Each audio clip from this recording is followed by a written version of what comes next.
Olá pessoal, bem-vindo a mais uma aula do Heróis da Fé. Nossa aula de hoje vai ser sobre Jacó, que posteriormente teve seu nome mudado para Israel, a nação que nós conhecemos até hoje.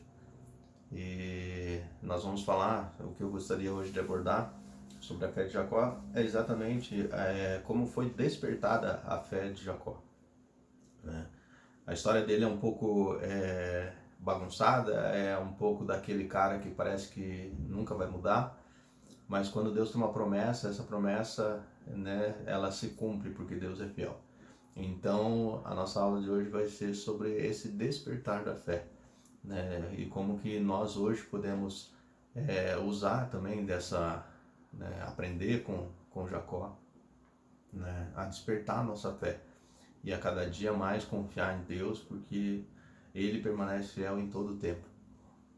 Então, se você quiser me acompanhar, pegue sua Bíblia, abra lá. A história de Jacó, ela começa a partir de Gênesis capítulo 25, né, com o nascimento de Esaú e Jacó, né? E eu acho muito interessante porque a história deles começa dentro do ventre da mãe, né? Quando Rebeca estava grávida, ela sentiu como mexendo muito lá dentro, o bebê mexendo muito, e parecia que estava brigando mesmo. E quando ela ora para Deus, ela fala: Deus, o que está acontecendo? E Deus revela que seriam gêmeos e que o mais velho serviria ao mais novo, né? E quando o Esaú e Jacó nascem, Esaú sai primeiro, mais robusto, com mais pelos, e a palavra fala que Jacó saiu segurando o calcanhar de Esaú, por isso recebeu o nome de Jacó, que significa enganador, né? E aí começa, então, a história deles, desses irmãos, ela começa dentro do ventre. Dentro do ventre, parece que eles já discutiam, já brigavam, já queriam ver quem tinha mais espaço.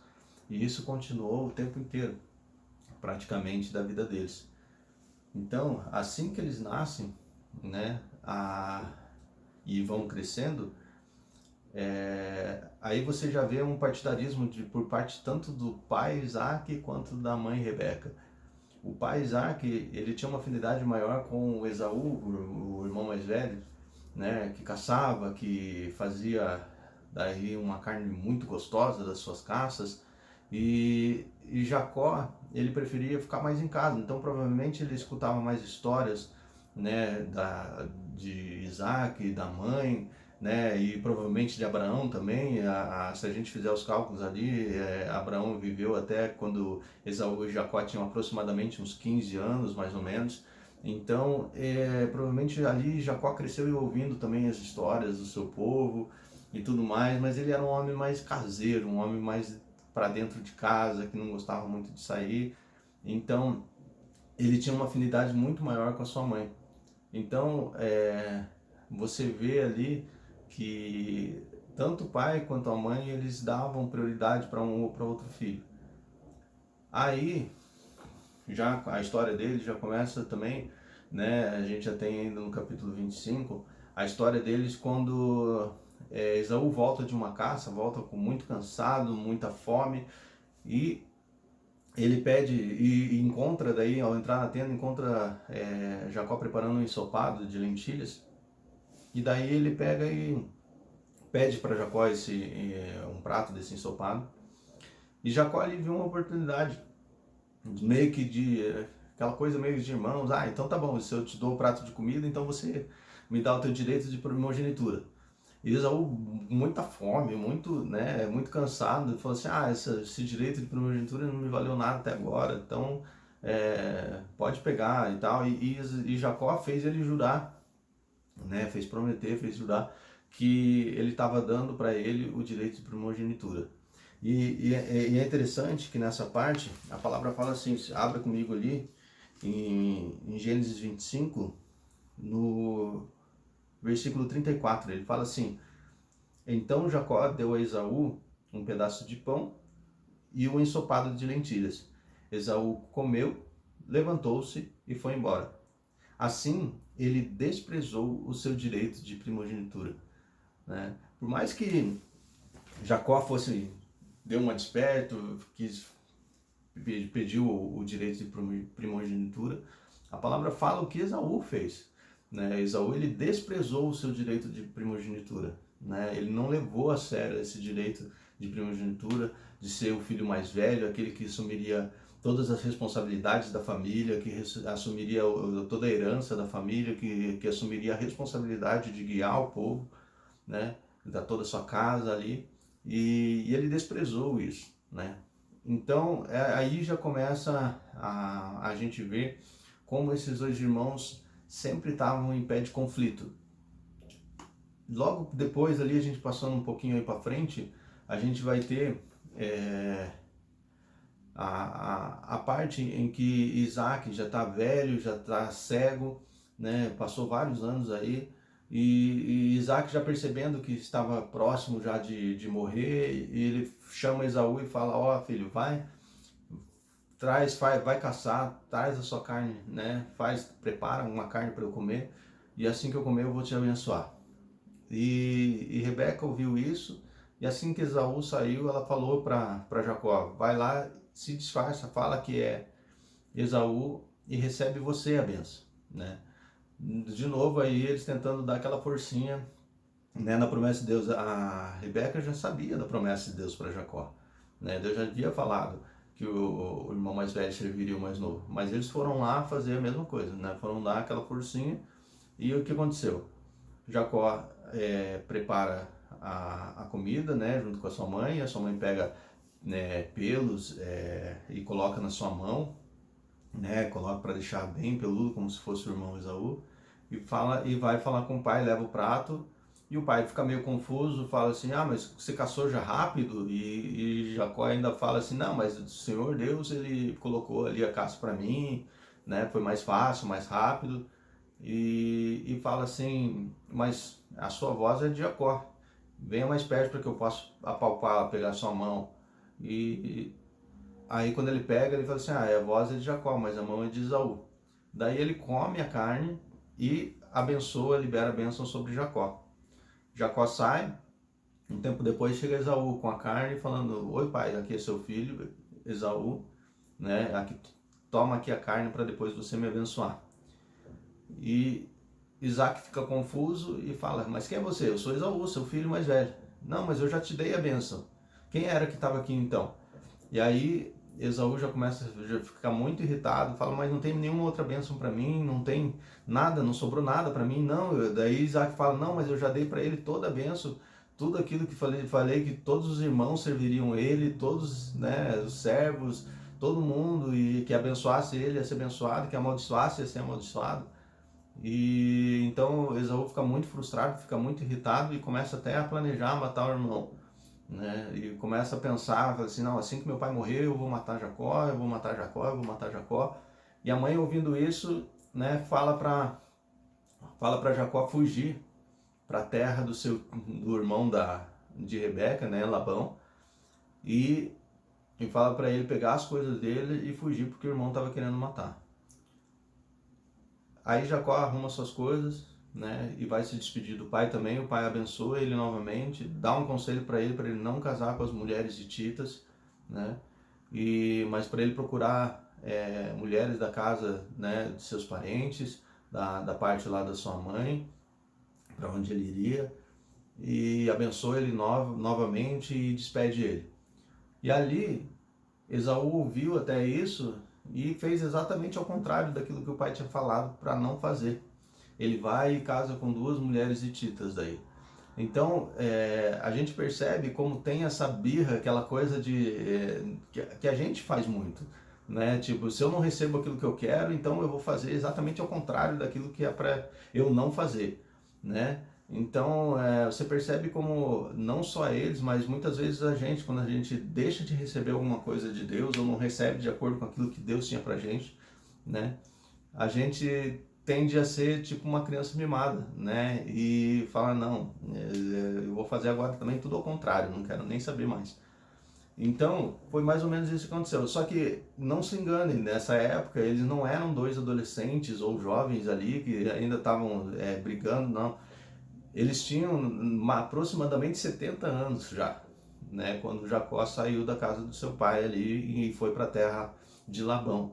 Então eles não eram adolescentes brigando dentro de casa, né, e fazendo birra ou coisa assim. Não, eles eram adultos já de idade, já tinham 70 anos aproximadamente.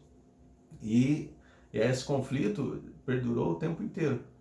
Então Jacó ali, ele foge, né, para a terra do seu tio Labão, né?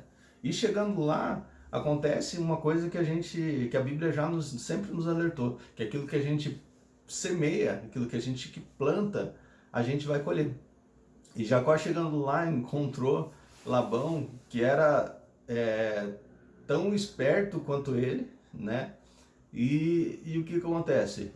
Aí Jacó começa a colher tudo aquilo que ele fez naqueles anos com o seu irmão lá, enganando seu pai também, para receber a bênção. E aí o que acontece? Quando ele chega lá, ele se depara com a filha de Labão, né? A filha dele, Raquel, uma mulher muito bonita. Ele admirou assim que bateu o olho. E Labão falou assim, ó, e ele falou que ia trabalhar para Labão, e Labão, tá, mas o que você quer em troca? Ele falou assim, ó, depois de 7 anos eu quero Raquel como esposa. E aí ele trabalha 7 anos para Labão, e quando ele chega agora, eu quero aquilo que você me prometeu, eu quero a sua filha em casamento. E no dia do casamento ele chama, fazem aquela festa toda, e como era um ambiente, já estava meio escuro e tudo mais, já cobriu o rosto daí, só que Labão pega a filha mais velha, né, e dá para ele. Na noite de núpcias ele não percebeu que era Lia, né, a esposa, e quando acordou de manhã foi tirar satisfação daí com o sogro. Falou assim, como assim você me deu a Lia? Eu falei que eu queria a Raquel. E Labão fala assim, aqui não é o costume nosso, não é casar a filha mais nova antes da mais velha.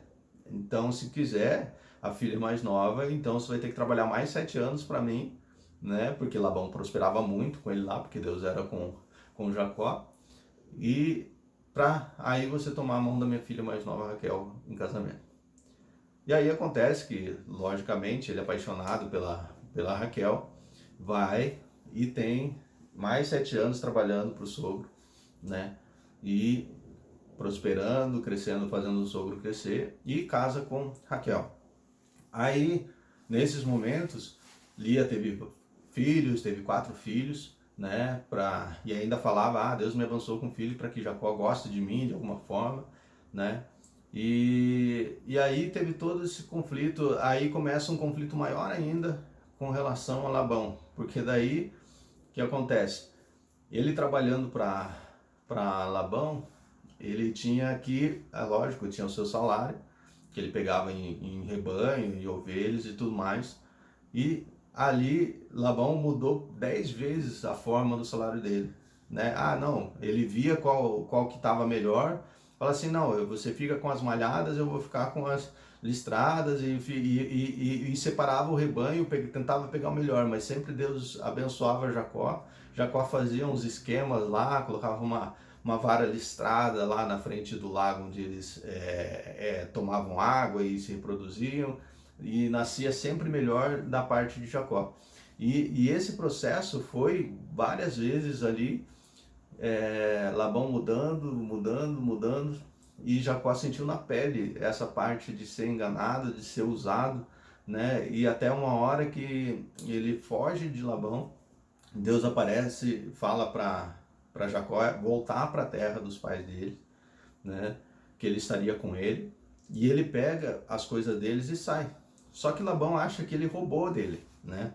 E vai atrás dele com a família, os filhos dele, né? E daí eles encontram, né, Jacó. E Jacó ali tem um momento de explosão também, e falou assim, eu trabalhei para você tanto tempo, eu nunca roubei nada, quando quando uma ovelha ou algum animal do rebanho morria, eu mesmo arcava com a consequência, nada te prejudiquei, e você ainda vem falar que eu que roubei, Deus que me abençoou por ter tudo. Aí a gente começa a ver, começar a despertar a fé de Jacó. Porque assim que Deus falou para ele voltar, ele já pega, arruma suas coisas e começa a voltar. Porque Deus falou que estaria com ele. E aqui ele já começa a reconhecer que aquilo que ele conquistou com Labão, aquilo que, por mais difícil que Labão fosse com ele, né, mudar seu salário, tentasse repreender ele de alguma forma, tentasse se dar bem em cima dele de alguma forma, ele reconhece que era Deus fazendo, né, ajudando ele a enriquecer, ajudando ele a prosperar. E aí a gente começa a já ver o despertar da fé dele, né? Essa oração dele, ela tá lá no capítulo de número 31, né? Quando Deus fala para ele retornar. E aí que tem todo o conflito, né, com Labão ali, e acaba com Labão daí despedindo realmente deles.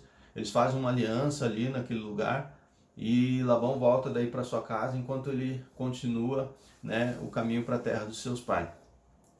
Só que daí, quando ele está indo para lá, né, Esaú fica sabendo que ele está indo para lá, ele manda mensageiros lá para Esaú e fala assim, ó, o seu servo Jacó está voltando, né, quer voltar aqui para a terra, né, ele manda mensageiros, daí Esaú reúne 400 homens para ir ao encontro dele, porque Esaú tinha a intenção muito clara de matar Jacó.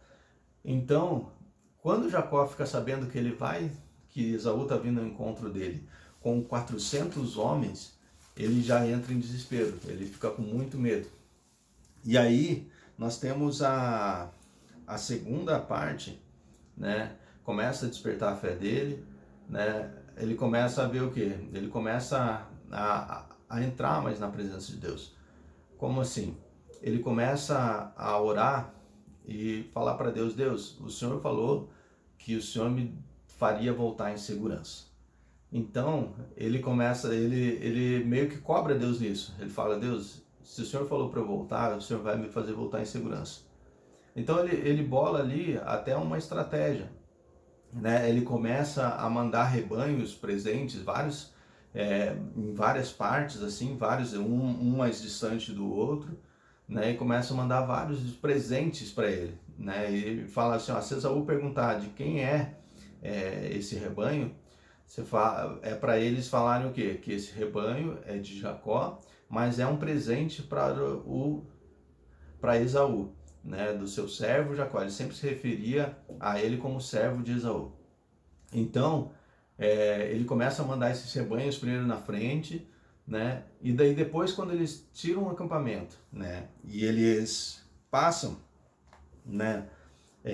Ele passa primeiro os rebanhos, passa os bens, depois passa a família, e ele vai com essas crianças depois também.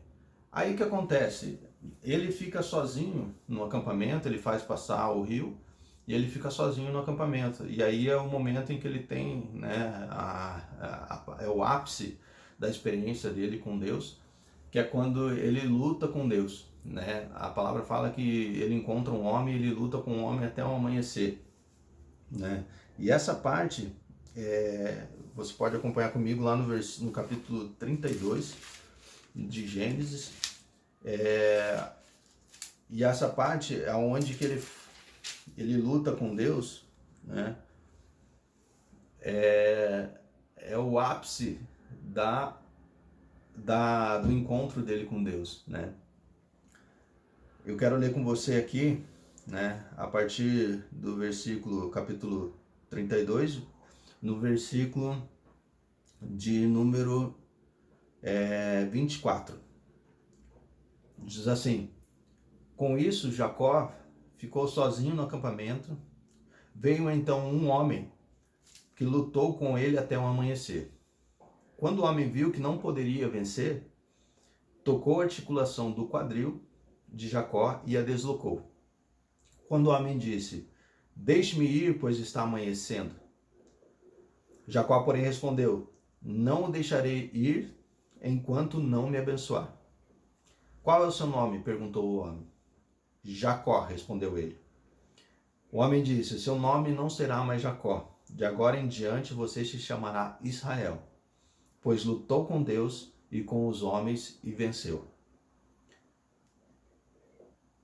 Por favor, diga-me qual é o seu nome, disse Jacó.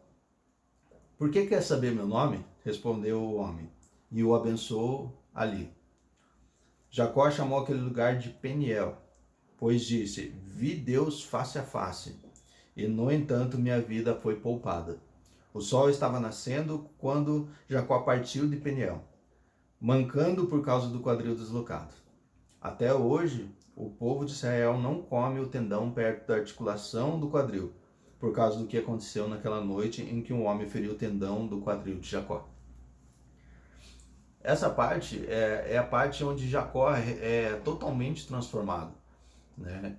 Jacó, ali, a partir daquele momento, ele tem, que ele luta com Deus e é abençoado por Deus, mas ele encontra Deus face a face, né? Ele fala, eu encontrei Deus face a face.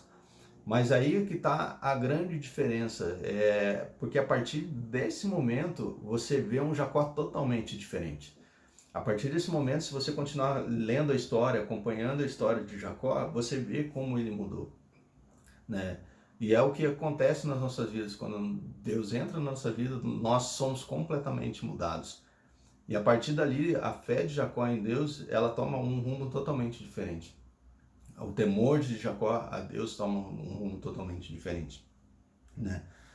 E aí, é nesse ponto que ele aprende que as bênçãos de Deus, elas não são suficientes se ele não tiver Deus, né? Se ele não tiver o Deus das bênçãos. Porque por mais que ele enriqueceu, por mais que ele teve bens, por mais que Deus sustentou ele, protegeu ele, né? Ele viu que tudo aquilo que ele possuía não valia nada se Deus não estivesse junto com ele. E ali ele mudou, e você começa a ver como ele mudou. Porque ele sai do quê? Ele sai de enganador para um cara honesto, né, e fiel. Ele sai de um indivíduo sozinho para construir, né, e gerar uma nação inteira. Ele sai de segundo, né, porque era o segundo filho, para primeiro, né, para ser o primogênito. Ele sai de pobre para rico, de culpado para perdoado, e também de medroso para corajoso. Porque assim que ele sai dali, ele vai de encontro a Esaú. Esaú vai vendo aquelas pessoas passando, todos aqueles presentes passando, e vendo a família dele chegando, e quando Esaú encontra Jacó, eles se abraçam, se beijam, né? E Esaú perdoa Jacó, né? Ele, no primeiro momento, ele fala que não vai aceitar os presentes, mas Jacó insiste para ele ficar com os presentes, e aí ele aceita, retorna para sua casa, e Jacó vai para outro lugar ali perto da onde eles estavam para montar seu acampamento, colocar seus rebanhos, né? E ali a gente vê a restauração da família, né? Entre Esaú e Jacó. Os dois irmãos que a vida inteira entraram em conflito, a vida inteira tiveram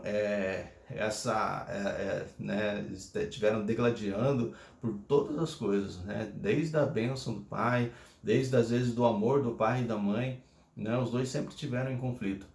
Mas quando a gente encontra Deus face a face, assim que, né, Jacó encontra Deus face a face, sua vida muda completamente. A restauração, a libertação, né, e há um novo homem.